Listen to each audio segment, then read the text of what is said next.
Welcome.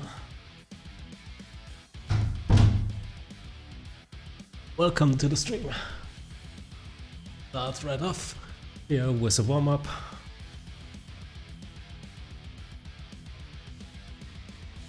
Just got to get gases.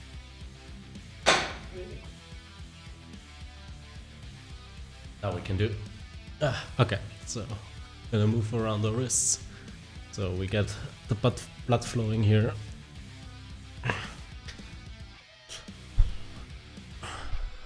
Do different angles, whatever feels nice. Try to go in as much positions as possible. Gonna lean backwards. Should feel a stretch on the inside of your wrists. Okay, so it should be better now. And yeah, we're gonna stay here for a couple of seconds. Normally around 13 or 30, 13.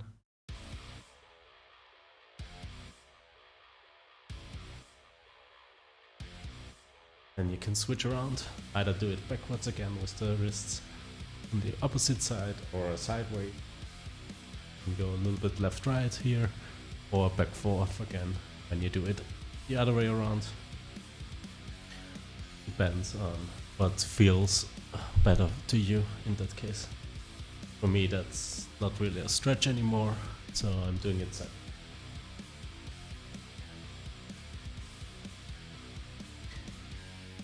So we're doing some scapular push-ups. Remember, only your shoulders should be moving here. Down and up. Shoulders together and shoulders spread apart.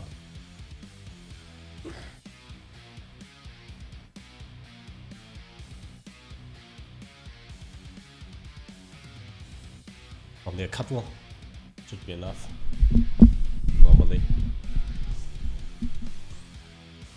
Next up we're doing shoulder cars, really slowly. Gonna move up hand. Push up ball. When you reach the top, right hook up, shoulder to ear, not ear to shoulder, very important. Go backward, draw as big of a circle as you can.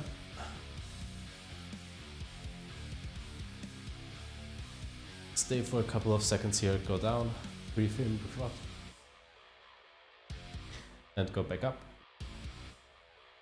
And fading backwards. It's a little bit fast. Take your time here. You're gonna move through every inch of your body. And always remember, go as big as you can and try to push more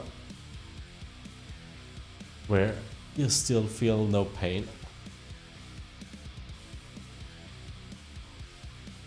Back up and slowly up. Push tall and back down. And stay in this position or go down a little bit onto your knees. Next up we're doing wrist cars. Something, yeah. You fixate your lower arm. You don't rotate from the arm, you want to rotate from your wrist. Pull down the wrist, slowly move inwards, go up, reach the top, go to the other side, so go outwards and back down. And then reverse direction, outwards first, going up, inwards, down.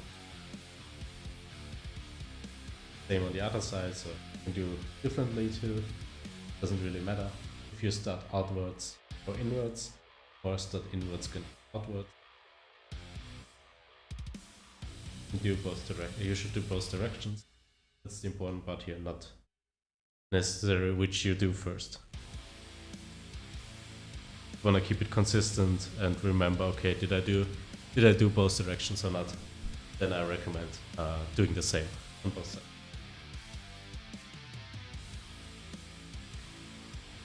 warm up the shoulder by lying on the floor. And the normal exercise.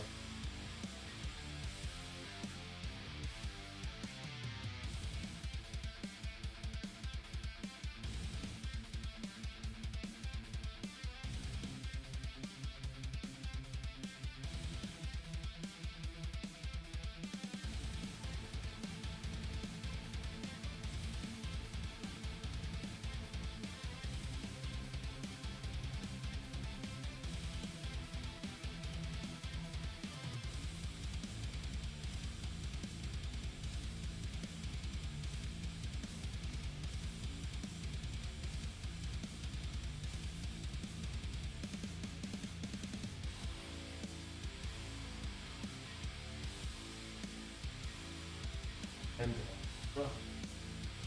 yes, the lower back warmed up. Essentially warm up the whole body here. But focused on the shoulder.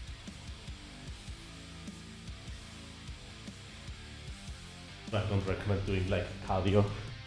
What does cardio help you in handstands? You want to warm up specific for the exercise you're gonna do, and not do a general warm up that would work.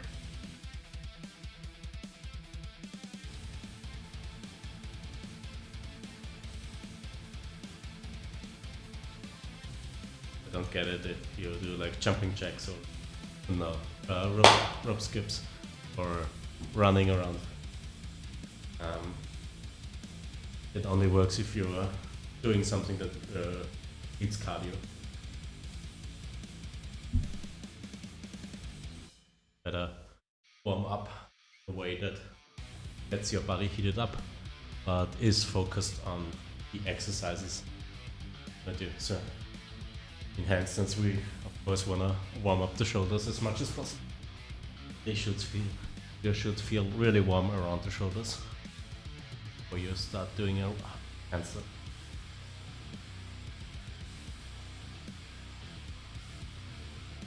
What you're gonna do is straight handstands. That's still part of the warm up actually, and not an actual exercise.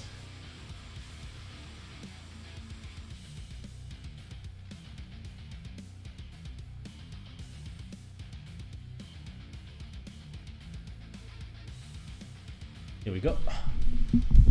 Gotta move up the mic really quick. So, gonna take a little bit break. Do a little bit more of a like this IQ stretch. Roll for the shoulders. A little bit side bending. Pulling the shoulder to the other side.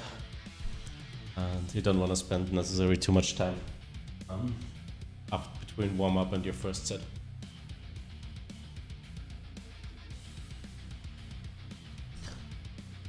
Because you don't want to get cold again. So we're gonna do a 5-minute straight handstand. As I said, it's more part of the warm up, even though we're trying to push ourselves here. Not gonna try to achieve any greater times than I already did. Not gonna go to the 2 minutes or so. Rather have good sets and better sets than on Wednesday. I was quite exhausted before, or not really rested. I'd say I'm 90% today. I could have used a little bit more rest before starting it.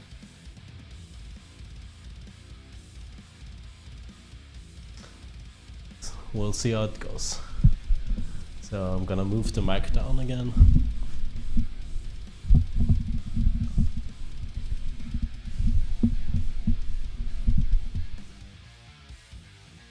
It should be a distance where you can still hear me.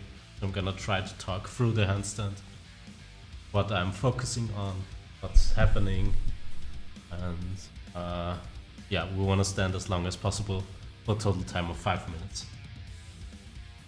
Off we go. Nope, that was not a good start. Nope.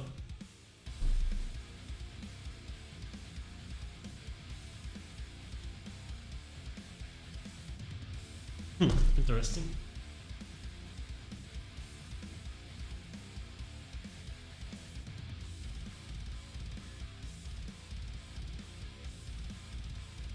But again,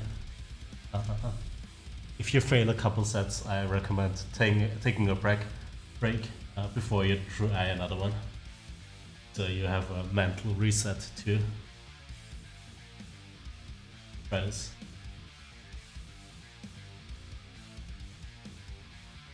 Okay, that's better. So you want to have your toes pointed, your knees together, your hip is slightly bent forward, belly button up, pressed in. You look between your hands and you push out of your shoulders. Try to reach your ears and push as much as you can. Okay.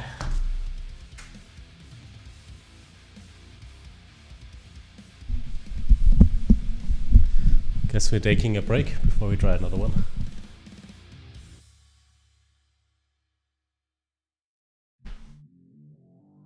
So way too wobbly.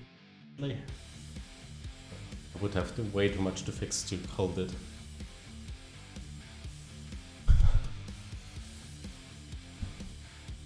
Essentially you want to be in a point where you just stand there in a straight line with everything I said before engaged, and you can relax in that position.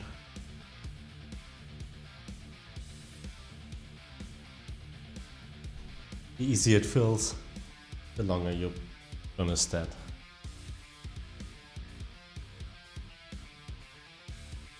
It's hard to remember, but you probably, or maybe it's happening now, standing. You have to think, you have to stand still in one place. How long does it take till your legs feel a little bit exhausted? And as you can see, I'm moving around like I'm shifting my weight constantly. I'm not completely standing still.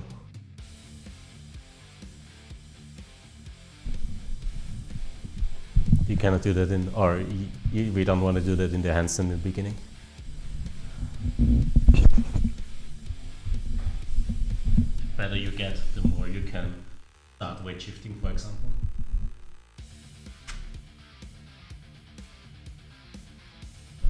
That's oftentimes what you see when people do long handstands.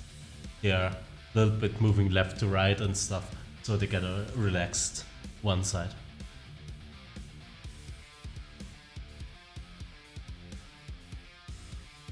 Relaxing one, then the other, and it becomes a little bit of a game because you get bored.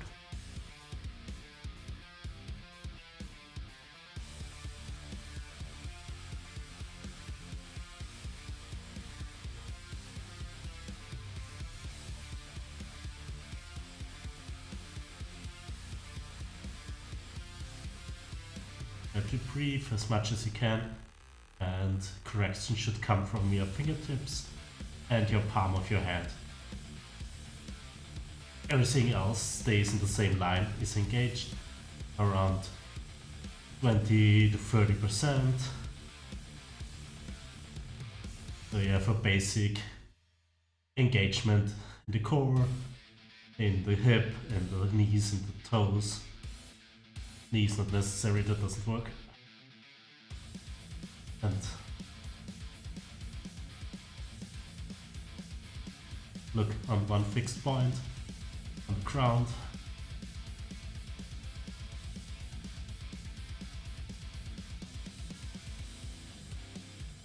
And you just have to stand and wait.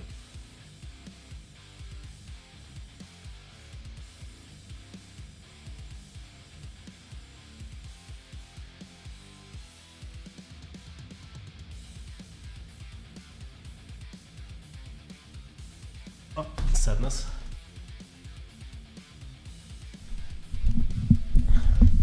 Sadly, it was only 150. 10 seconds left till the 2-minute mark.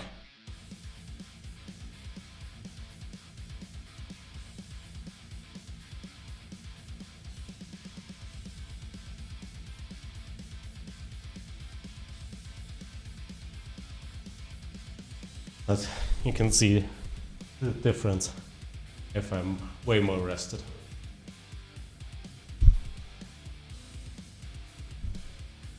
because I had 0 rest last time, and now I had around 50 minutes, but more like 5 minutes, because I had to start the setup and everything, and then the only thing I did was like when I pressed start, I laid down on the sofa and rested for around 5 minutes.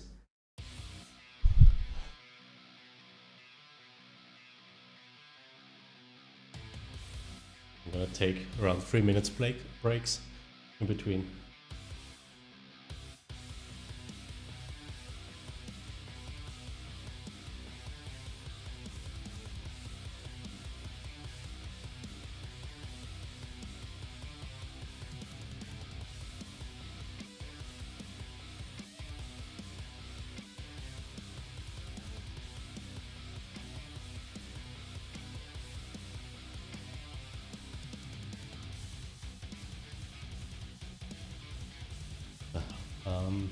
If we do 150, what do we need? I want to do 5 minutes. I said 5 minutes, so we only left it 2 minutes. Maybe we can do it in 3 sets. We'll see. 150 did feel good. So we'll see.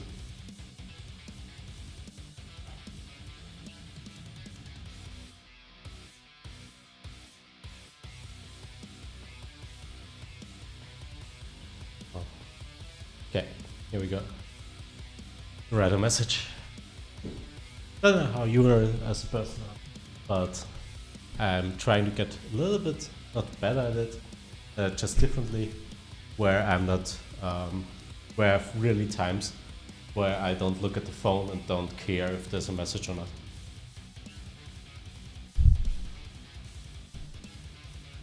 Because currently I'm training, I not wanna be looking at my phone and texting. I wanna be focused on the training, and I still have this, like, if somebody writes me or calls me, I have to answer immediately.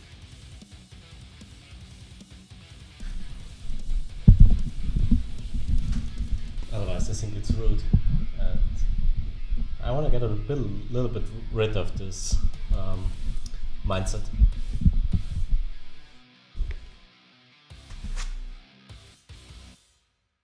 Because my time should be, or when I write to somebody, I want to be focused writing them and not be writing besides doing other things.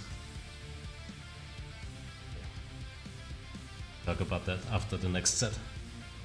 More detail. Getting ready here for the next set.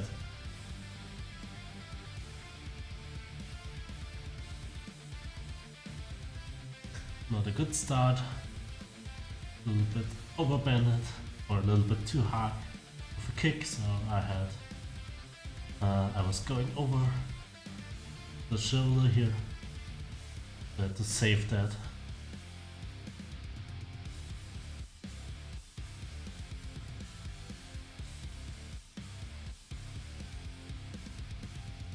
Always want to kick up right above your shoulder when you do kick-ups.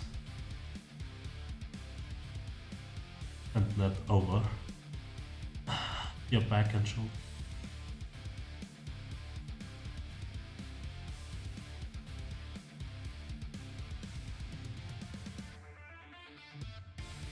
Try to stay relaxed, but not too relaxed. You saw that for me, what happened.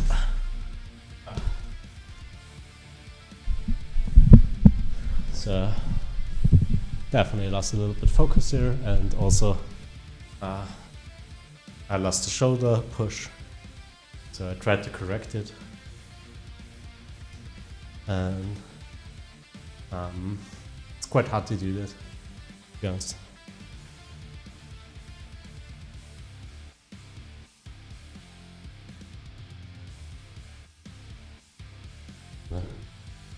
Try another one. Oh, it's hard to say when. Depends on how much time you spend in the handstand.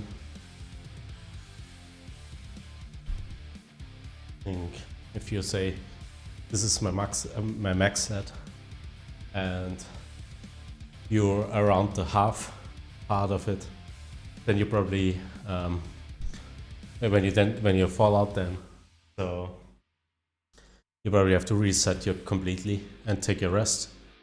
Or if you're below that, if you're like between 0 and maybe 30% of your max set, you'll probably be able to go out for a couple of seconds, relax, check it out, and go in again and try another one.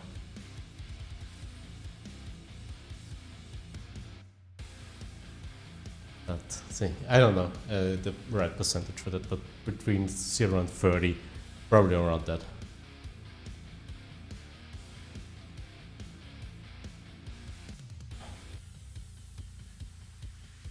That's something you have to find out.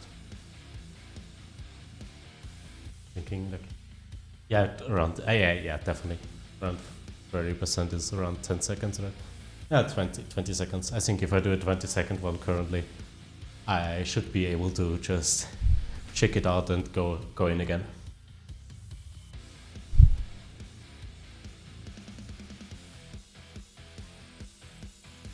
Yeah, as I said, I don't wanna, when I do training, when I do other things, I don't wanna look at the phone and be distracted.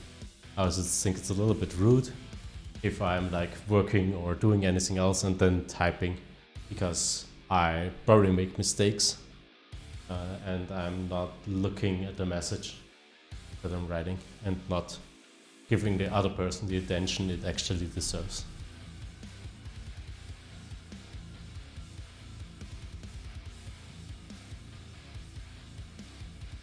Don't think it's there should and there's have to get rid of the rude part, because it's not rude to not immediately answer somebody. In general, if it's like talking or something else, but it's still better. You should be able to like, okay, no, that's the time I cannot answer. I can write you in 2 hours and it shouldn't be a problem. Then I have time for you and then I can spend it. I don't know how you, depends on how you make appointments, for example. If somebody writes you, hey, wanna meet up? Yeah, okay, maybe it's something you can do, but at some point in your life, you probably have other things too. So you cannot say, yeah, let's do it immediately. Rather, they should know, okay, you're busy. They know, okay, in a couple of hours, you're gonna probably answer. So maybe I ask you a day before, hey, do you have anything to do tomorrow? Instead of, hey, can we meet in 1 hour? Can we meet now? It depends, of course, on the person how much it does. You might have to make it a week before also. And learning that is, I think, quite good to know, okay, well, you have to make the effort, and then the moment you spend time with them, they really have time for you and not hasty doing others.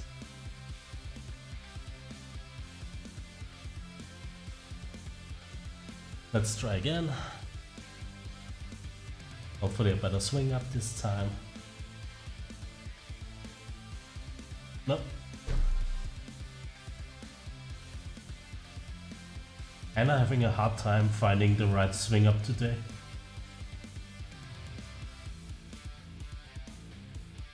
Which is not something that I'm necessarily focused on, but I don't want to waste energy on swinging up and correcting the swing up.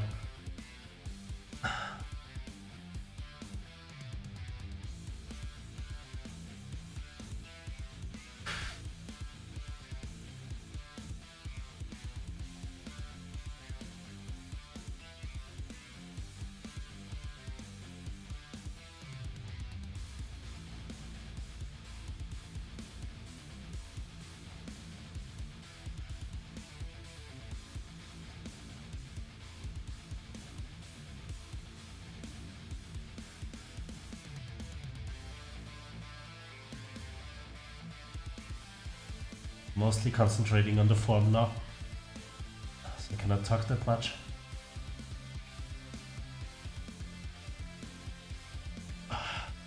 Okay, 1 minute.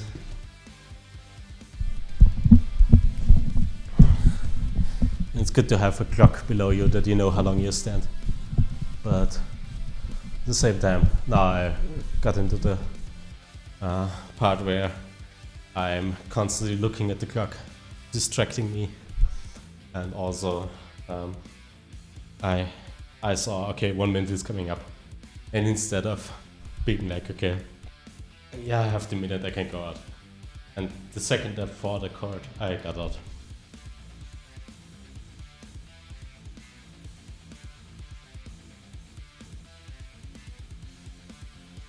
Yeah, so we have 1 minute 20 in total left.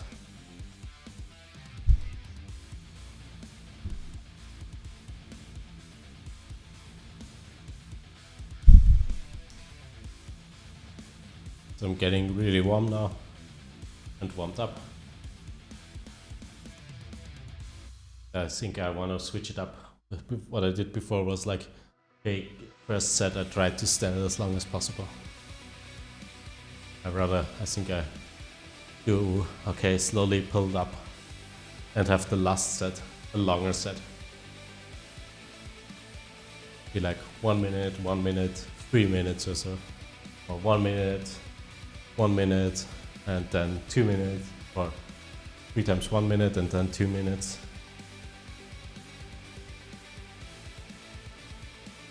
And yeah, we'll see. It helps this, because my thought process is still I want to do 5 minutes. So the second I know I have the 5 minutes, I probably go out. And therefore, like I have 3 times 1 minute. And then I only have to do 2 minutes. So I might go out exactly at the 2 minutes. Even though I could stay longer. I get distracted. Oh, I have it. I don't need it anymore.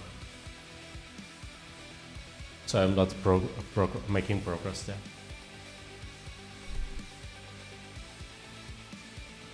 I do like 1 and then do a attempt at 3 minutes. And then we know, okay, how long could I stand?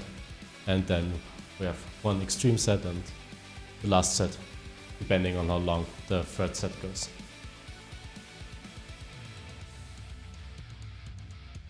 Then I'm slowly increasing the first 2 sets. So I know, okay, I have less than a second. I don't know. We'll see how it goes.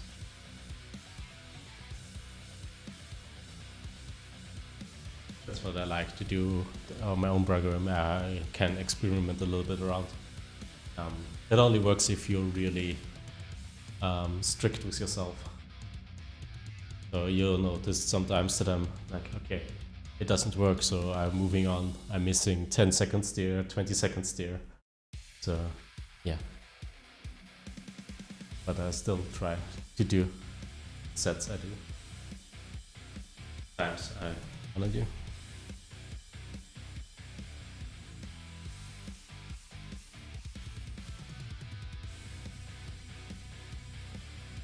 Get a little bit more rest in. 30 seconds. Then we hopefully do a last set in a straight.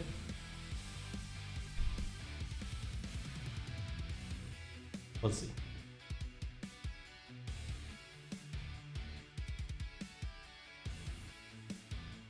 I don't think I'm gonna move the mic for that because I want to be focused, and talking while standing is really hard, especially the farther along we go.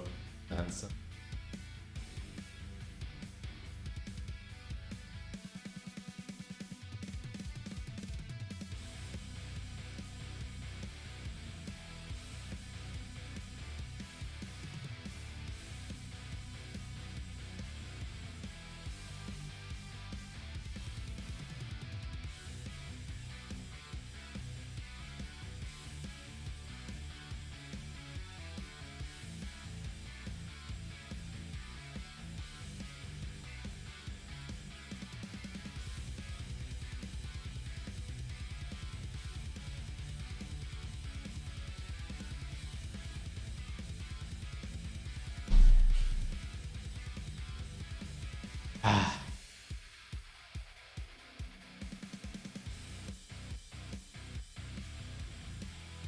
typical mistake.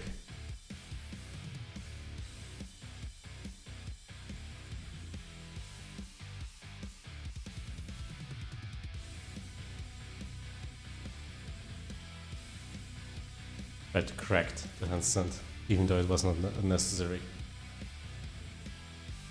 I tried to shift in a completely extended. I should have gone a little bit down, and then I can make the correction and then push out again completely. So we're talking like 1 to 2 millimeters, because if you really completely push out, you shouldn't be able to move forward or backward. So you're like locking down the elbows on the shoulder.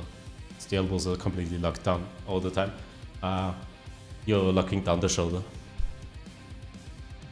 And most of your correction still happens from the wrist, where you catch the wrist, but it's also from the shoulder. The shoulder keeps you in the right line. That's in a locked position where it can't move, and you can't do the correction, so you have to unlock it a little bit and make the correction, then lock again.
Time did the same mistake.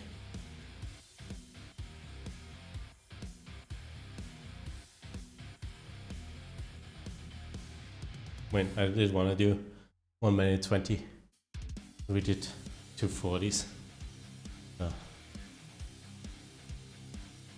Gonna move up to the next exercise.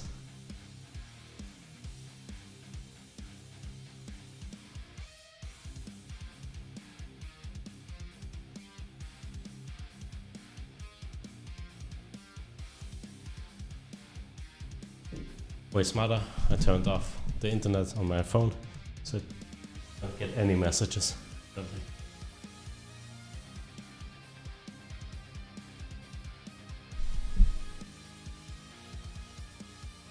Because right now the only important thing is doing handstand training. Nothing else matters.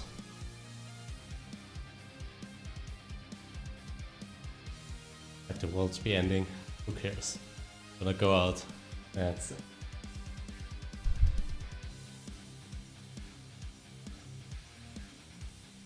Okay, so straddle handstands, we're gonna do 2 minutes in total.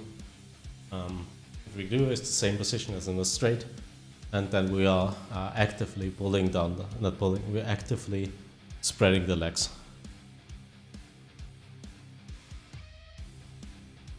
Go down sideways until we reach 90 degrees. And then we want to stand there in a complete straight line in the shoulders, and yeah. So I have a little think about. I'm having a harder time holding my straddle position. Oh, not straddle. Yeah, I probably will have a harder time holding straddles. Pointing my toes. That what happened the last 2 sets in the handstand in the straighter. I notice that I have to put in more effort to straighten the toes or pointing the toes than I should have to. Should be, yeah, it should come a little bit more naturally. So always try to think, okay, you want to already have a pointed toe, and mostly for aesthetics, but it also should help you keeping the balance, because when your toes are engaged, you know, okay, your whole body is engaged, essentially. Normally that's how it helps you achieve a straighter handstand. The rest is mostly aesthetics. Looks just nicer to have a pointed toe, because if you look like sideways and everything's in a straight line, it looks quite awesome. If you think, okay, your toes are standing forward, it looks a little bit weird.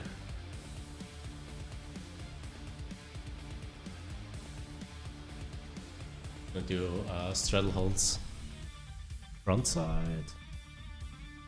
You know what? I never did it on the camera. I think it's not really a big difference. It might just look funny.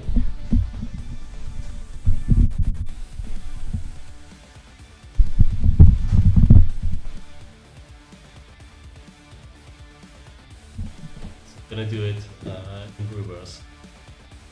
Instead of normally I'm facing you and then swinging up. So I'm swinging away from the camera. So you can see my front side instead of my back side.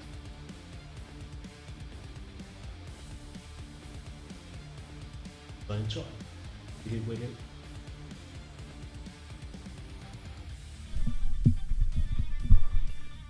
A little bit more.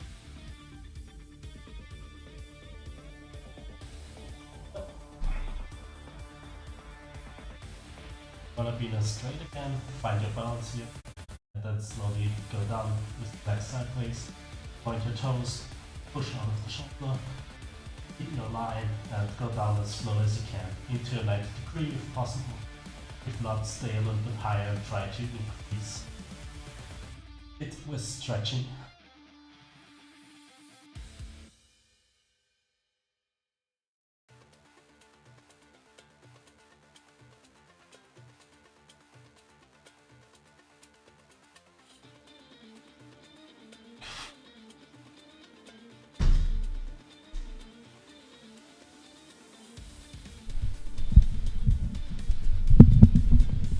Yeah, the better you're in flexibility, the easier it should get here. So you might be a person that can do a straddle, but not a straight. And it's probably the reason that you have a really mobile hip, but your shoulders are not strong enough yet.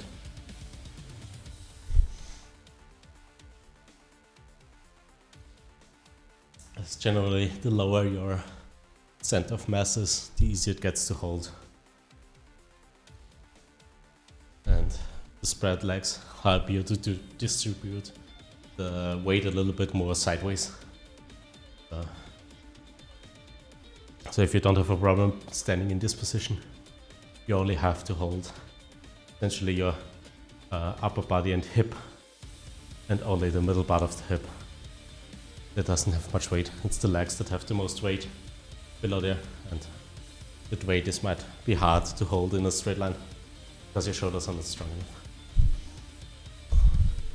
Or you're like me, where you're strong enough but you're not flexible enough. Then you have to work on your straddle and your pancake, and also on your middle split. The better you get at those, the better your straddle handstand will look. And why is it important? If you're lower if you're in a line with your legs and in 90 degrees, you have a way easier time to move sideways and counterbalance the side movement here, because your legs start to help you counterbalance. So the opposite leg is always helping you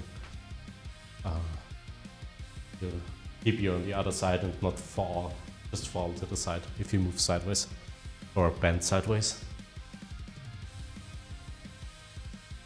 And as I said, it's a lower point of mass and you have a way more distributed weight.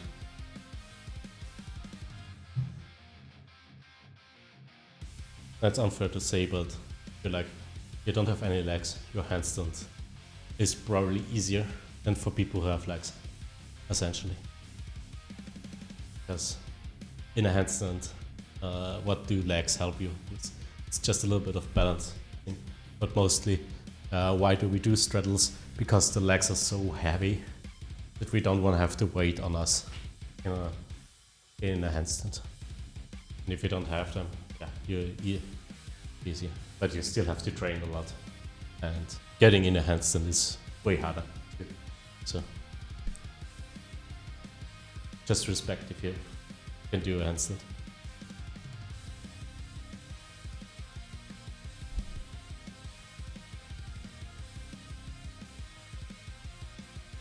We'll try another one. A couple of seconds. That one was not bad.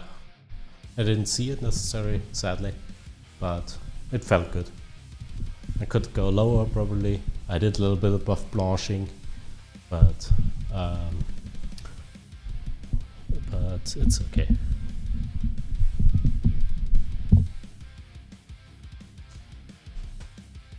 As long as you know that you're not doing it completely correctly and you're trying to improve it, I think it's okay to do repetitions and get better at it. So you know, okay, yeah, try to spread the legs more. Try not to planche.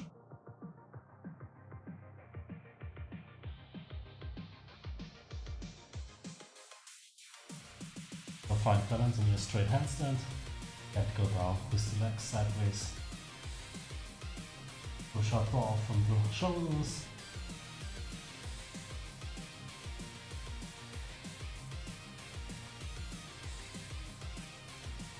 And hold it.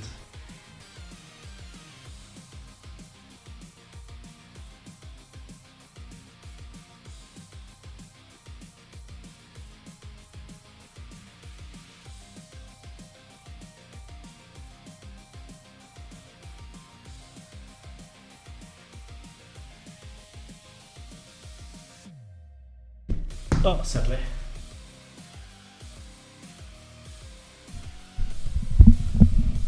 Yeah, not perfect. I would have to rotate my hip to be in the complete 90 degree, but that also would mean that I'm going a little bit forward and it completely being besides my shoulders with the leg. I still want to go there or try to achieve that.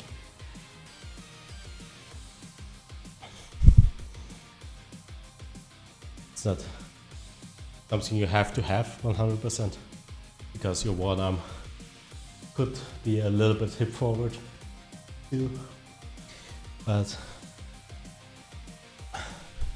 if you think about it, the more spread you are, the more you're in the 180 degree, the easier it is, because you don't have your body is just moving to the side where you want to go, and you don't have to. So if you don't have to counterbalance anything except for the sideways going. So if you don't have the complete open hip and a little bit sideways, you have to move your shoulders more forward, a little bit more rotation forward, so you counterbalance the leg going in a different direction.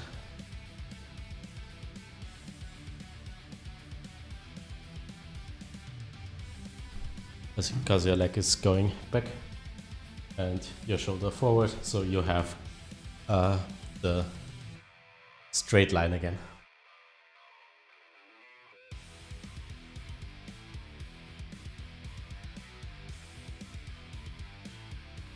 Always depends on what you want to learn, of course. There are different positions for hip and shoulders. It depends on, it just depends what exercise you want to do.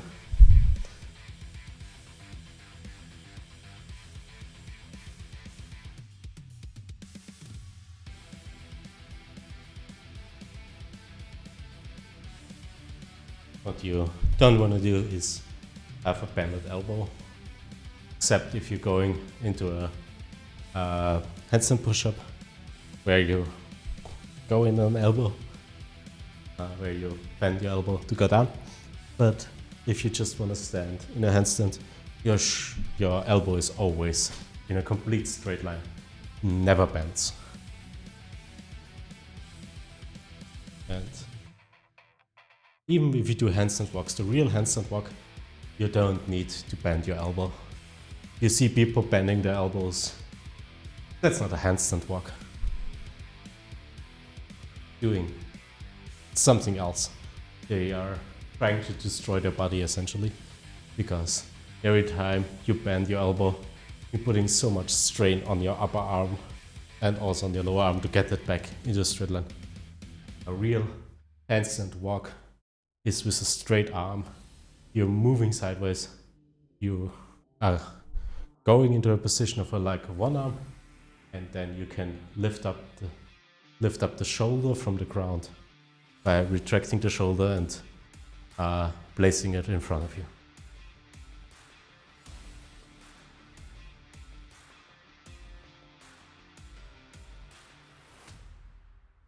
So look up how gymnastics do that, and never look up how calisthenics people do it. Or at least not how they do in the competitions.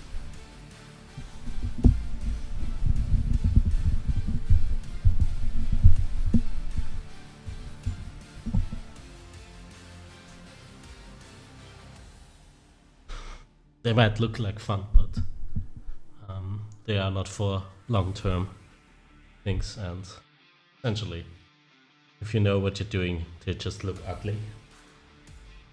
You know, they're not healthy.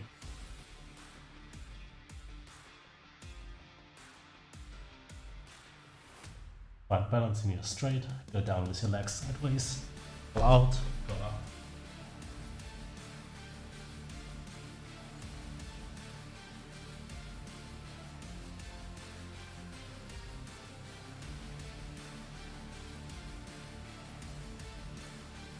Well, that happens too, so that's what I meant. If you have like a faint set that's below 38%, that it was 1 second, just go out, take a rest and try again. But you don't necessarily should need a long rest. Yeah. While balancing you straight, go down with your legs sideways. Actively spread them apart. Try to stay as low as you can till you get to 90 degrees.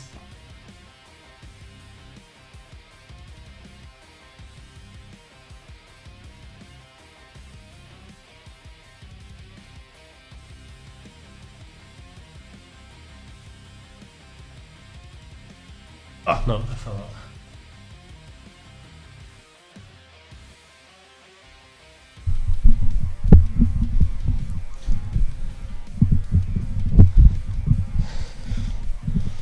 Yeah, I didn't do my stretches, so I did a little bit more than 1 week of break there. And wait, how do we do it?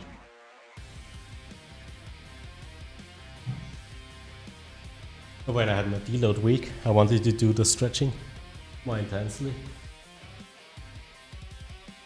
But then I did like front split, and I didn't do my middle split. So that's not ideal. Well, and then I did this week, I did 2 times already the middle split, and noticed that I'm so much higher again. The first set was like, am I even spreading my legs apart? It doesn't feel like it. Yesterday was already better. So for me, it's really, I have to do it consistently, and I try again that I maybe do like a short little 2 to 3 exercises every day to get that back into my program again. Where I do like a progression, 1 or 2 exercises. Because what I did was the forward bend, where you go down like this. And what I did was like, I think for a month or so, I started doing every day. I took the blocks, the yoga blocks, had my hands on them, then after around 15 seconds, I shifted them, put them sideways, put my hands there, 15 seconds, then I turned then over, did 15 more seconds, so we already in 45 seconds. And then I did on the floor. So I removed the blocks, did on the floor. And hold that for 30 seconds. So a whole of 1 minute 15. And I noticed, okay, I'm getting so much better. At a point where I can just bend and touch the floor without much.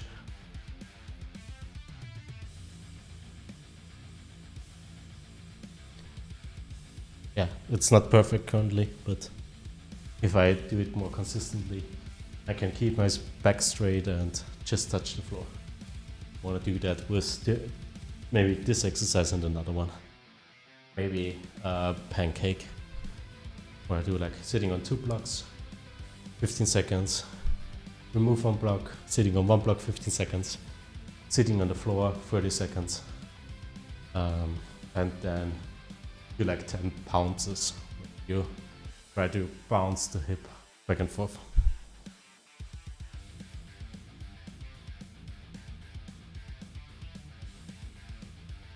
Okay, let's do. Yeah, we're on the last set. Let's see how it goes.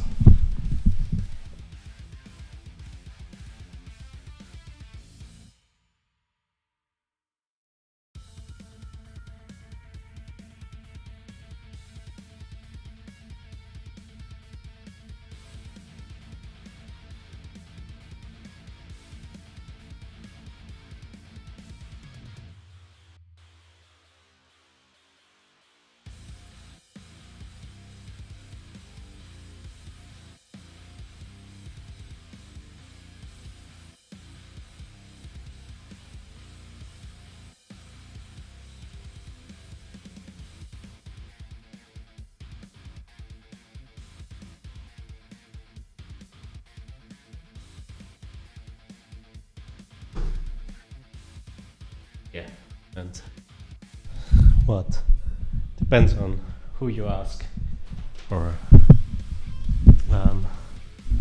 how strict you're on yourself. Some people say set only counts if you go in and out in a controlled manner. Like I did on this. Got in on the straight handstand, controlled, get down in the straddle, controlled, hold, go back up in the straight, hold, go down, controlled.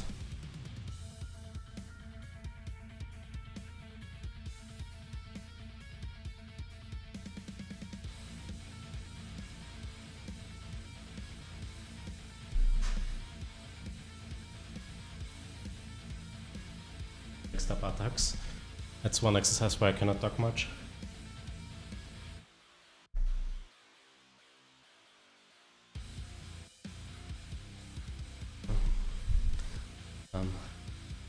We're gonna actively move the leg into a 90 degrees up to the hip, so hip and knee is in 90 degrees, and my lower legs are in, not opened, they're just right above the hamstring, toes pointed, and you don't want to blanche here. Everything is stacked above each other. Really good exercise. Do incorporate really early with the wall, as I always say. Because the better you get in a duck, the better you get in a straight, probably. Depends from the person, of course. If you do like a strict line ducks, you should feel the progress there. And the wall helps you keep the strict line. You're flexible enough and can move your hips out of the way. Maybe try not to do that, don't do that, and try to push more from the shoulder. So you might have to go back into a worse position before you're back on the, because you probably might be able to stand freely in attack with your hips shifted back. But if you try to don't move your hip back, you probably cannot hold it, and then it's a little bit frustrating to start again. But sometimes you have to restart. not a bad habit or something. So if you have a bad habit, restart and get rid of it, correct it. Correction always works in easier sets, not in hard-working sets. But like the hip opening is not a bad thing. That's depends on what you want to do later. If you're like, oh no, straight handstand is so hard, I'd rather do ducks, they're easier, then you probably have to ask yourself why, because duck is way more compression and should be way harder. And if your goal is to do a straight handstand 2 and go down into ducks or go from a duck to a straight or whatever, everything should feel easy to do, and not, especially the easier exercise should feel easier than the harder. So straight handstand should be easier and longer. You should be able to hold that longer than a tuck. That's why my progress is 5 minutes straight, 2 minutes straddle, and 1 minute tuck. You know, hey man,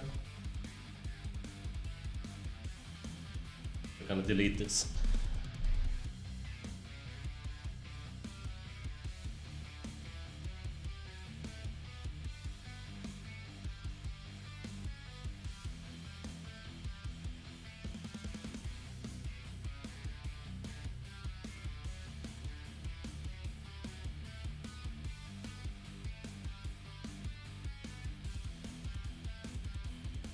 There we go.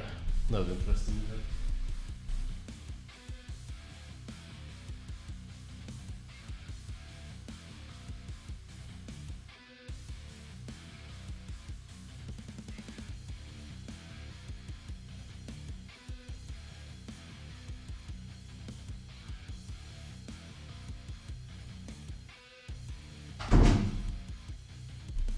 Not doing this for followers. Doing it for myself, so don't need to buy any stuff. Follow me on on Twitch there. Okay, let's start off with our first tuck. As I said, 1 minute is a goal in total. We're doing around 15 seconds. Let's try to push to 20.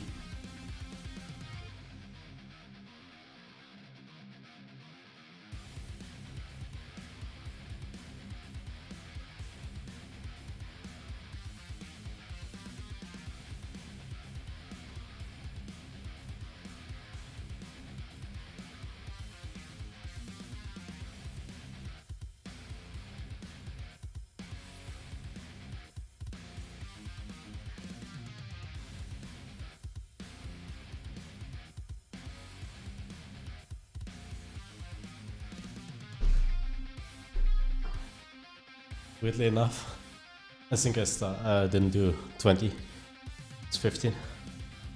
So to have a correct time on attack is really hard.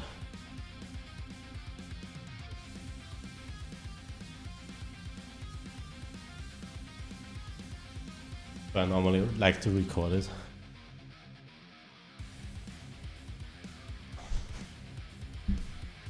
It's a way to focus too. Push out of the shoulders again, get the hip down, and I'm not able to just look casually on the clock. If I would do that, I would fall out immediately. Don't know necessarily when I start, and the same in the end.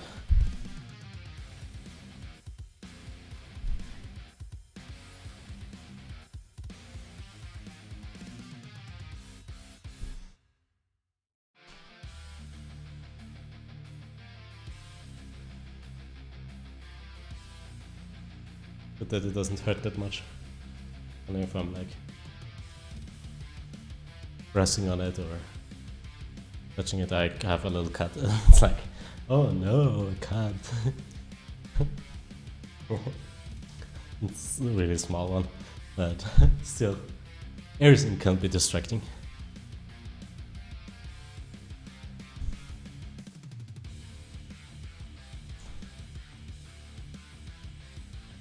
Yeah, you're probably not gonna, or you're trying to avoid the pain.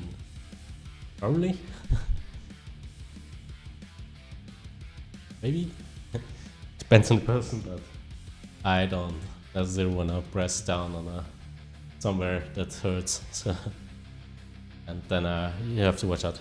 So I might not try to put weight on the top of the finger here, and that might put me out of balance. The simple thing that can have huge impacts.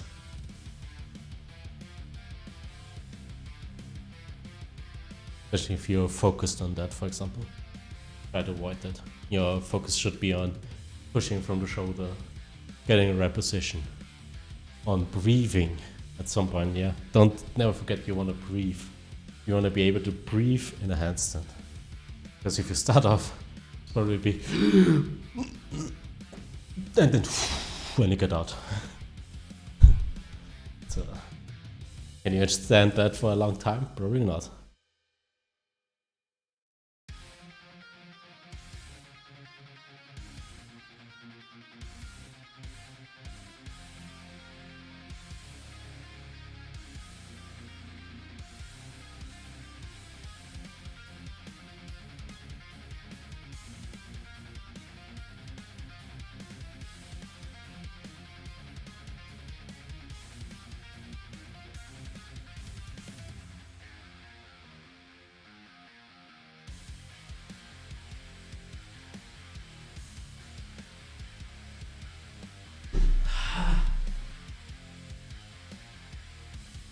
Yeah, okay, yeah.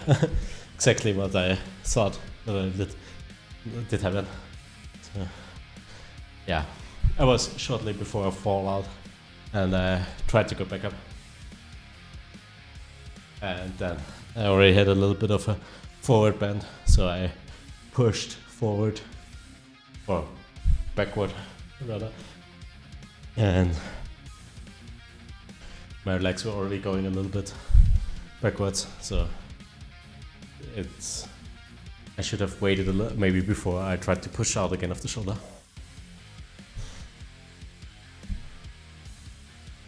But it's so important for a swing up, for example, in a straight handstand. Reset the timer.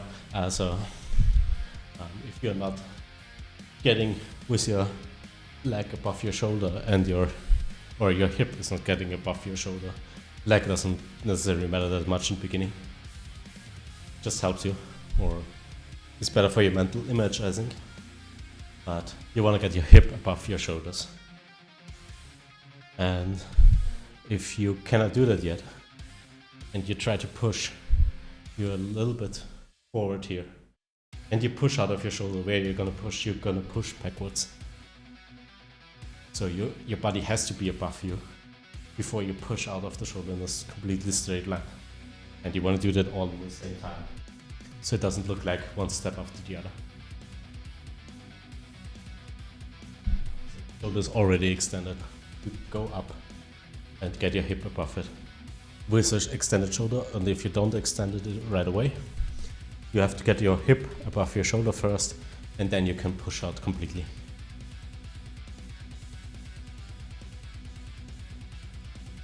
Do it not in that way, you're pushing in a different direction, like I did in the duck. I was not in a complete line, so it was more like hip was going backwards a little bit, so I tried to straighten my leg, and then already tried to push out. So where did I push? I pushed backwards.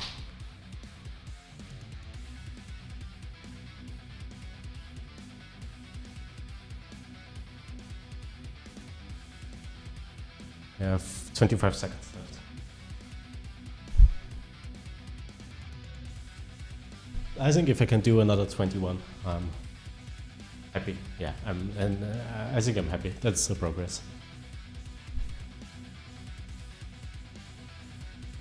We're not completely at the minute there, but I don't want to waste the last energy to do another swing up and do another tuck, because it takes around 5 seconds to get back into the tuck, and around 3 to 5 seconds to get back out, depending if I can go back out. So it's 10 seconds time there, or 5 seconds set, or 10 seconds So the setup time is longer than this actual working set, so I'm not working that much on it anymore. If you're in the beginning, then that shouldn't matter. Your working set is probably below your setup set. Takes you way longer to get into the position that you can stand in the position because you're not used to it.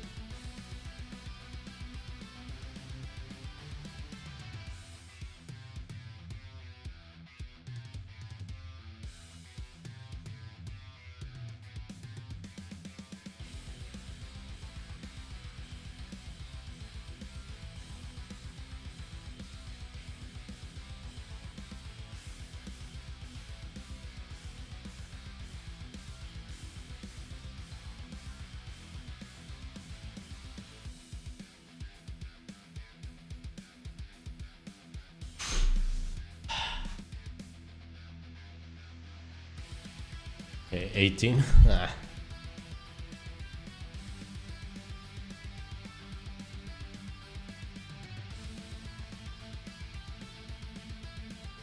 I'm gonna take my typical 5 minutes break here before we start close hands and side bending and stuff. See you in 5.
for your back. Yeah, everything works. Perfect.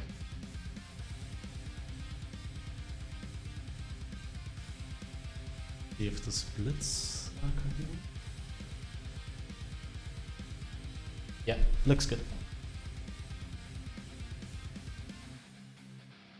Close up. I do it normal way. I'm gonna talk much while doing it. So I'm gonna do 2 times 20 seconds if possible. Or 40, or our goal is 40 seconds.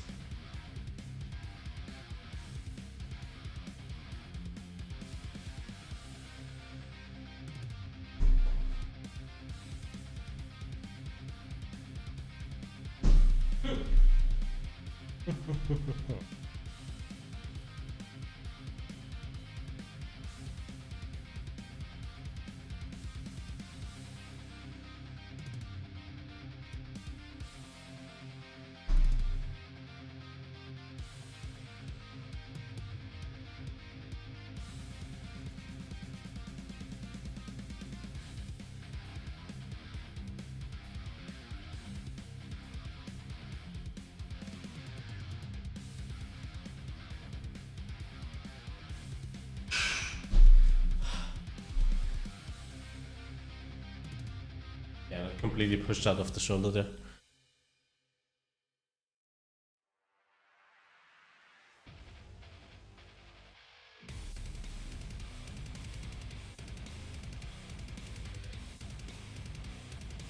Another set after a quick break. On a quick break, the break.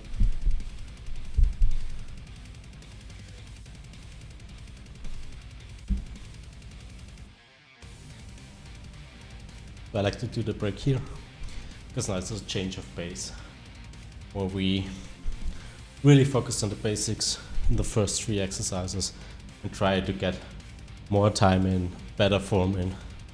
These next 3 exercises are mostly about the same thing, but also they are harder to do for me because they are actually already working on my skills. You probably see sometimes where it takes me a couple of attempts before I can go in and get a working set done.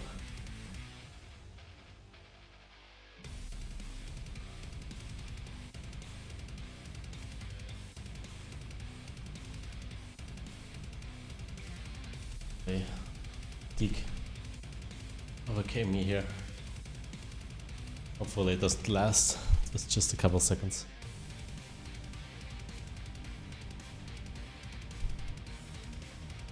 We'll see.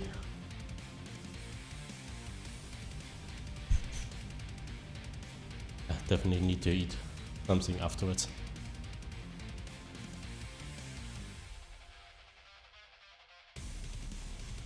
Recommended is to do in, or at least after 1 hour, you should have something, some protein in your system. So the last second would be 1 hour after you're done with your training. You should eat something. Yeah, ideally as soon as possible.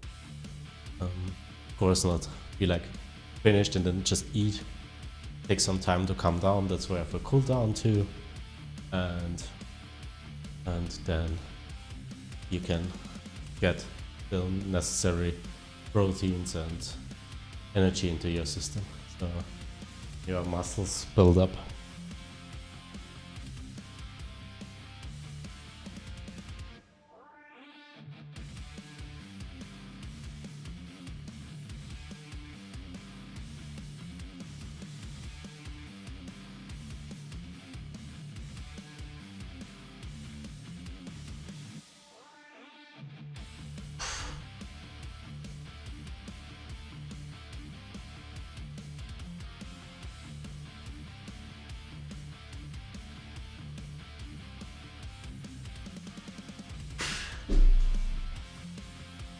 A little bit of a rotation there.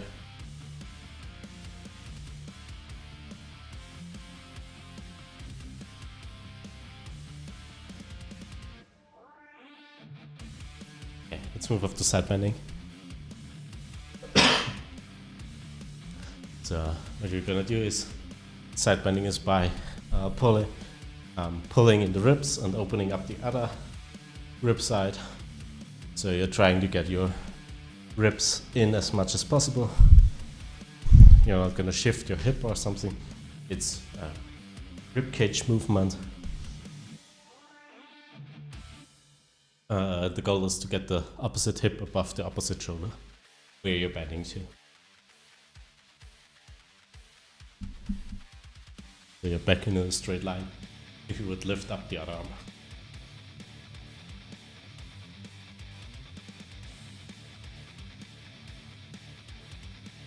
That should be the easiest and most comfortable way to be in a handstand, in a one-arm handstand then.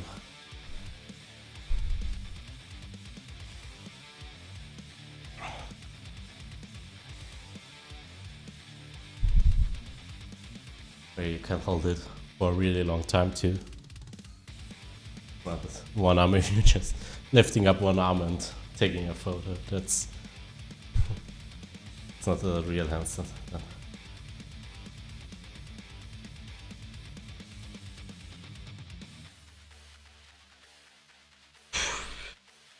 Taking our breaks here. That goes. Let's start left as always. Weaker side first. And so we're going down left first. So shoulder left, the left shoulder has to push more. I have a harder time pushing from left because I'm still a little bit weaker. Right side is definitely my stronger side. But I have better control going down sideways on left than on right. It's just that I don't move correctly all the time. I sometimes move just a little bit too forward instead of sideways down and have to correct again, or I'm not pushing enough so that I can go down to the side. So the opposite I said. Basically just the opposite I said before, so forget that.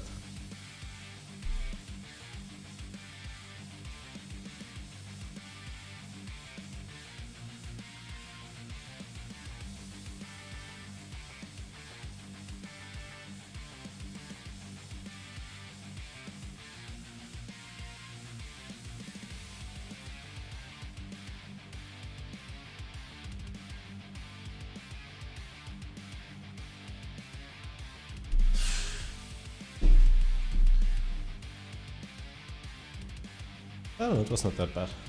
Could be better. Especially longer. Yeah, it's still the push, last little bit of push that I would need there. And then I need even more push if I want to do a one arm there.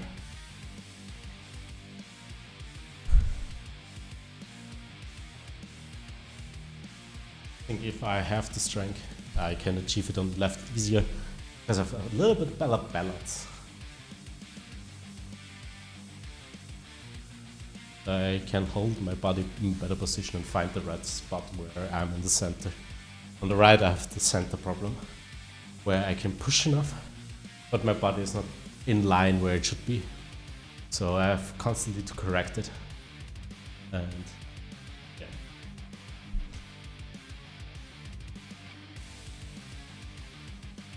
Most likely not the only one that struggles with that. Or had the struggle in the beginning before they could do a one arm on both sides. Probably could do it on the stronger side first and on the weaker side later. Only, but if not so, it happened at the same time, or I don't know, the weaker side first, then you definitely did something right there. Decreased the ability you can stand on the stronger side to the weaker side down, so you have equal training, and that's what you want to do. You want to train equally to get your stronger side or your weaker side gets on par with the stronger side.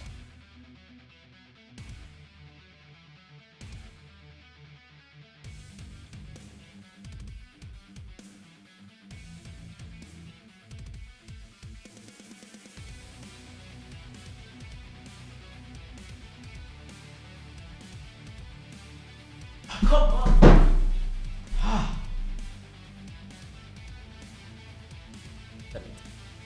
Leg 2. That was just frustrating now.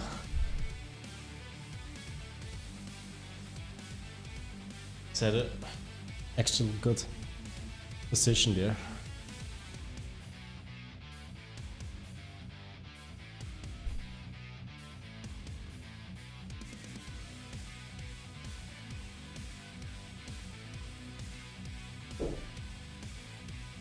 Second but yeah, I have it, I can hold it.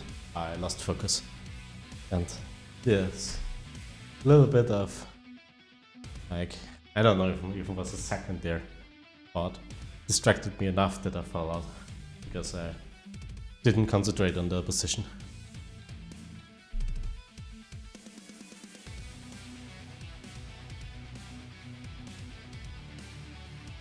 So, just me to blame here.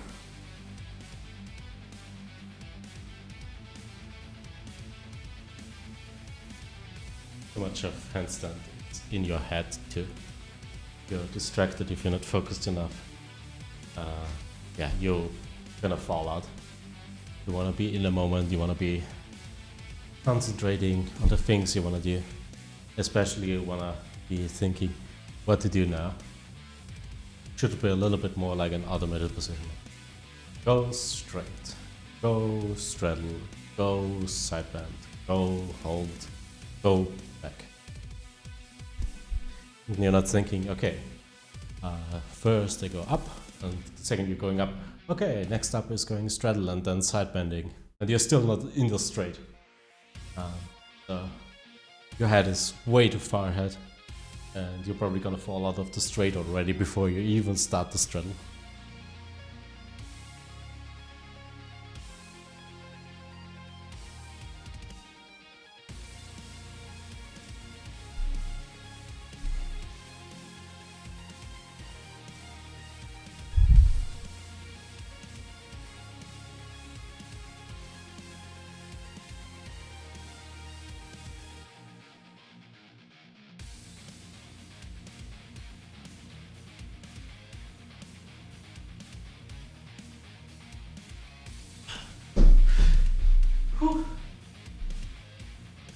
Holy moly.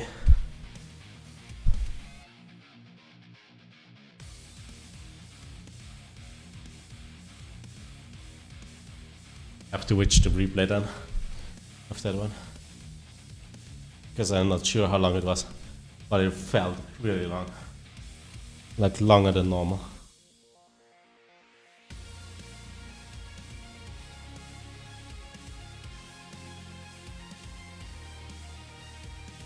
To your left next, try to get a good set in.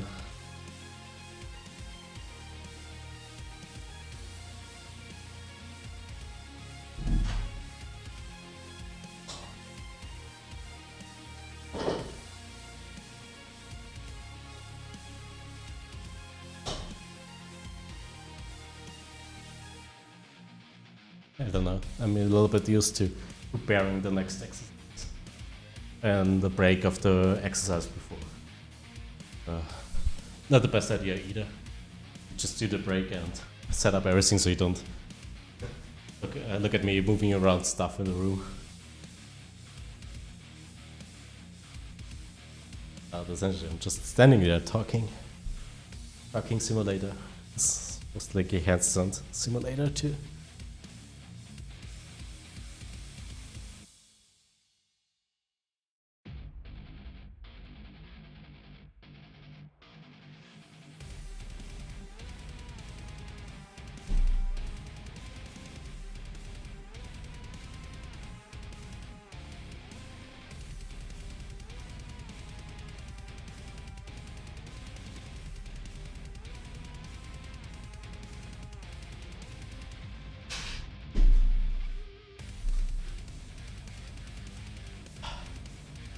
So hard on left.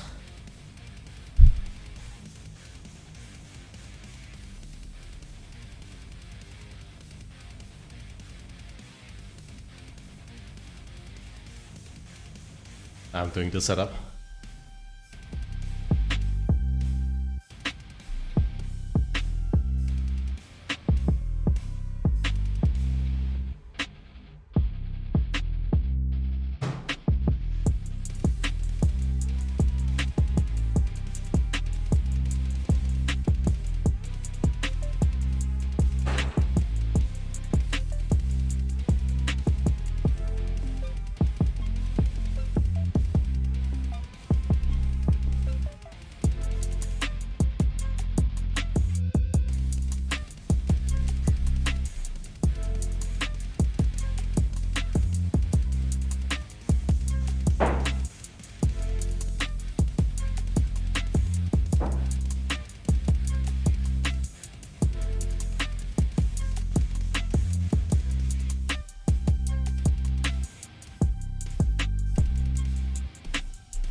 Here we go.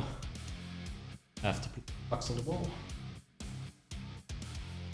So we're gonna go up the wall, like a wall walk. So wall walk is you stand in front of the wall and walk up backwards. Importantly, you want to keep your shoulders extended the whole way, if possible, and your toes pointed.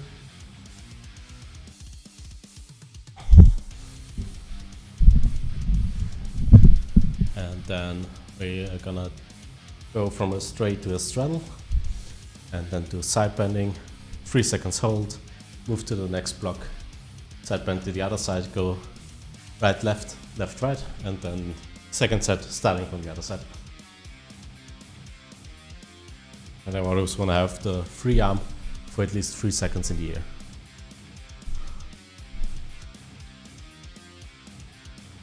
Only your toes are touching, so nothing else should be on the wall. Yeah, that's it. Be careful that you have enough space there. The wall is always your best friend, to be honest. You don't have somebody spotting you. Wall is just perfect. Even if you have somebody spotting you constantly, might still be just best idea to go to the wall, because the wall gives you a feedback too, and there's no person helping you, so you probably have to figure it out yourself. And that's what you want to do, essentially. You want to figure it out yourself. With the help somebody explaining you, okay, do this, do this, do this. Let's go.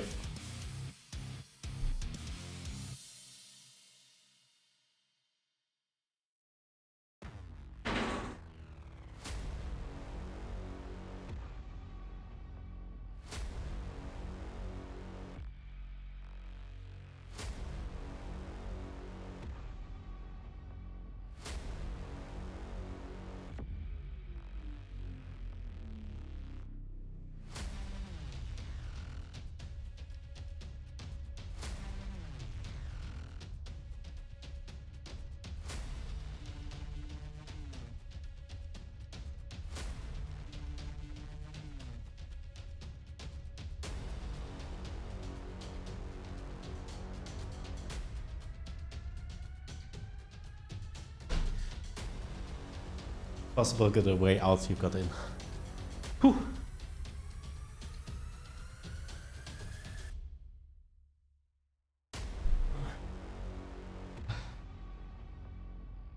Make it nice and controlled.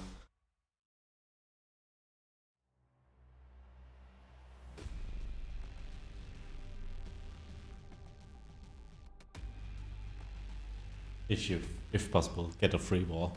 Best thing you can get. It's a completely empty wall. Really much space. Not like me, I have this. To the left I have this little bit of wall standing out from the door. So I cannot go that far there. And then I already have the mirror.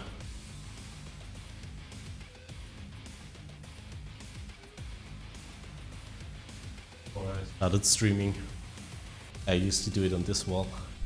But the setup for that is a little bit weird. There's so much stuff laying in the front, I don't want to have that distracted. I want to have like empty space if possible. I have just the one thing there, but I don't think, no, that's never in the picture.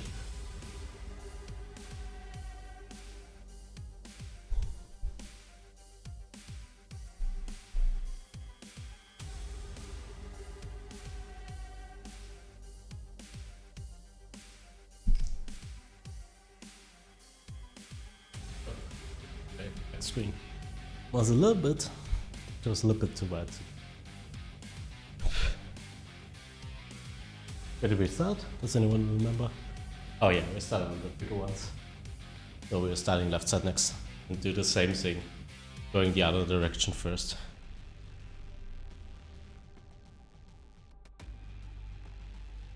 We still have 1 minute 10 left before we do that. I'm still used to the 3 minutes breaks between. And I train alone. If you have somebody spot you, you probably don't need that long.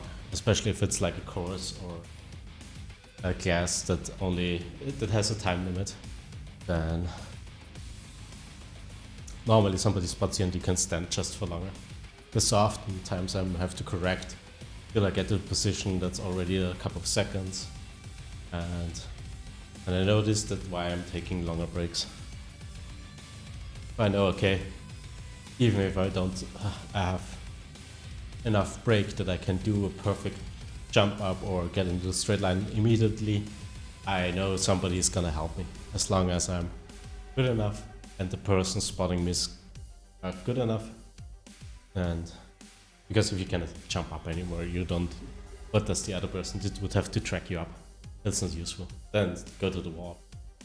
But if it's like, okay, you're overshooting still and somebody catches you and puts you back into the position, still that's really hard for the other person, but it's possible. They can just use their body.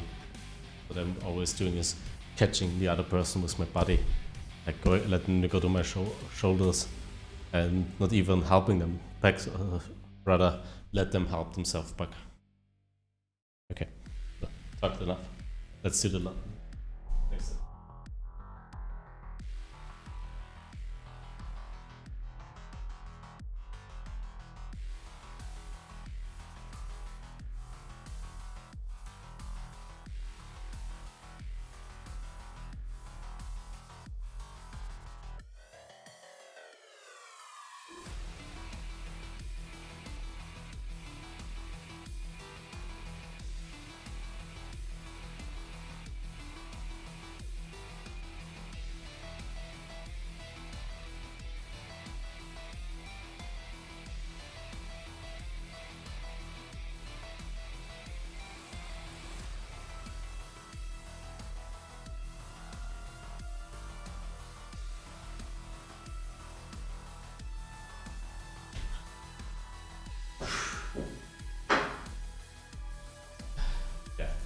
Not as good as the first set. Definitely exhausted.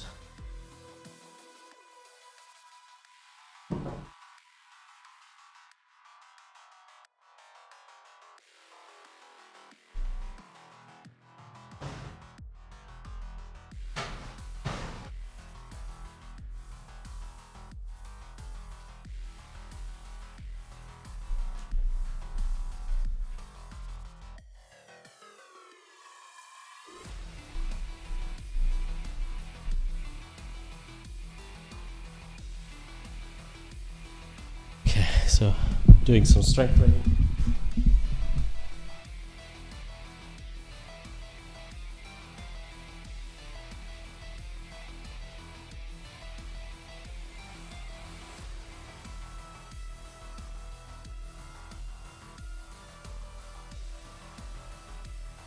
So, first up, I like to do an L sit here, even though my shoulders are quite dead. So I'm using some bars. Makes it easier. Lift up the hip, and it's not that demanding, because even if you go a little bit lower from the 90 degrees, you're still in the air and not immediately on the ground.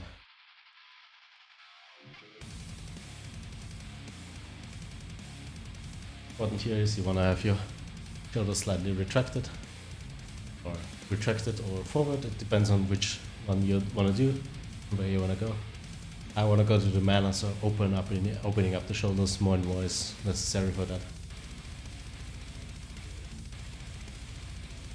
Legs stay in 90 degrees, like I'm sitting on the floor right now, legs beside each other.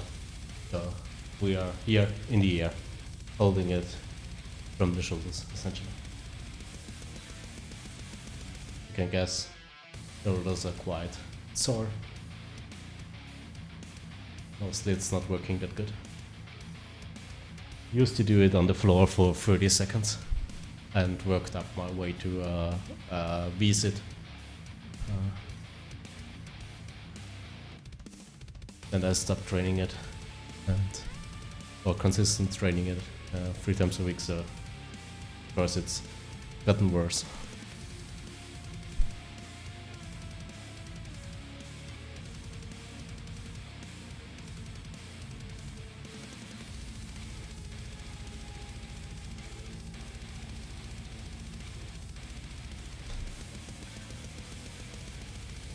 A little bit backward. Retract the shoulder a little bit more. Yeah.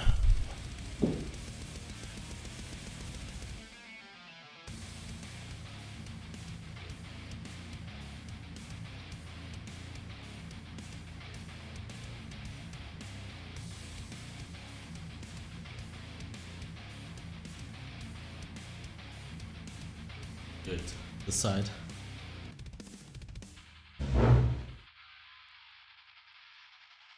The duck L sit.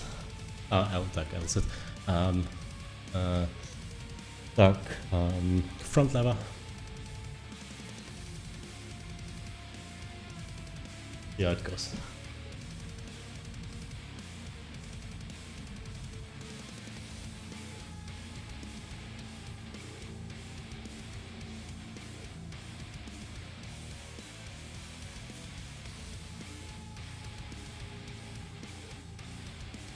Take a little bit break here. Front lever is still something I'm not used to. Back lever, I can do the full one. I was on a level where I could hold it for 3 seconds and then go back up. And I stopped going to the gym, so Corona, that was right before Corona.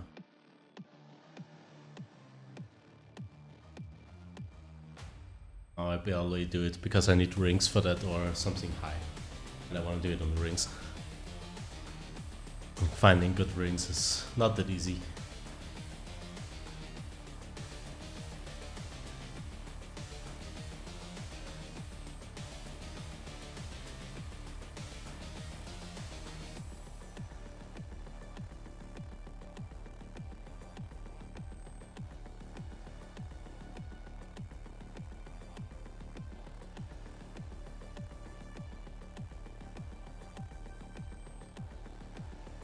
It's just not enough space, to be honest. So unhappy with them. Okay. Between me and the floor, there's just not enough space there.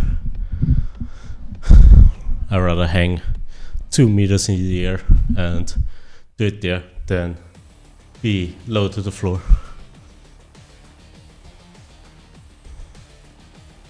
So let's do a cool down. Gonna relax our neck. So we fixate, as always, one arm below our leg. Pull down the shoulder a little bit there. And the other arm pulls down the neck to the side or the head to the side. The neck to the side, sure. You feel a stretch on the side of your neck. It is around 15 seconds here.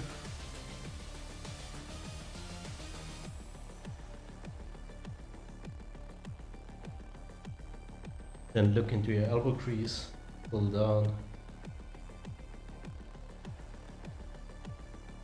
Just feel a little bit more towards the back, your neck.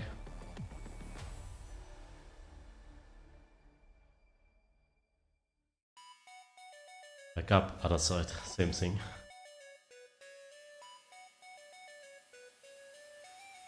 Actively decrease the shoulder here.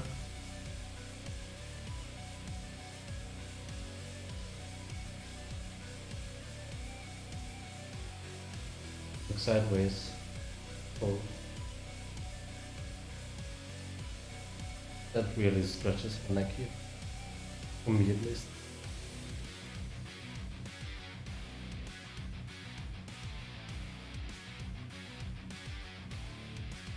Back up. Let's go down in the middle. You can round your upper body a little bit.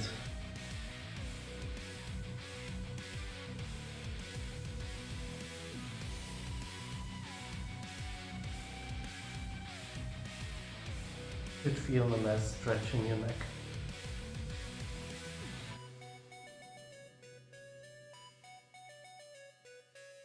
Back up. The next step, we're gonna roll out our shoulders, or what we do is we're going in a tabletop position. You take something that rolls below your arms. You can move it a little bit more forward, so a little bit more extended, and So your hip stays in the same position and you're trying to lower your press down to the floor by extending your arms forward. So yeah, I might have to correct the position of the hands on the black roll here. You should feel a really deep stretch in your shoulder.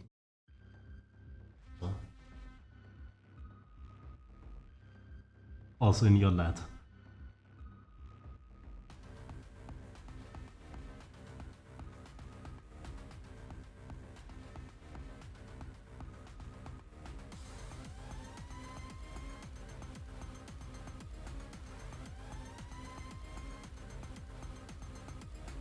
Then we simply do a child pose by getting really relaxed. Start knees together.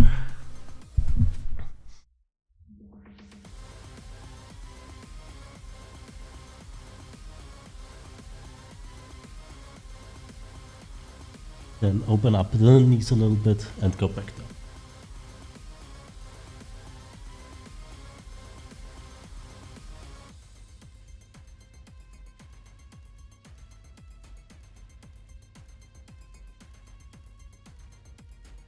And that's that. See you guys on Sunday. We will do a skill work. So that will be interesting. First skill work in 2 weeks. So let's see how the one-up work goes. Goodbye.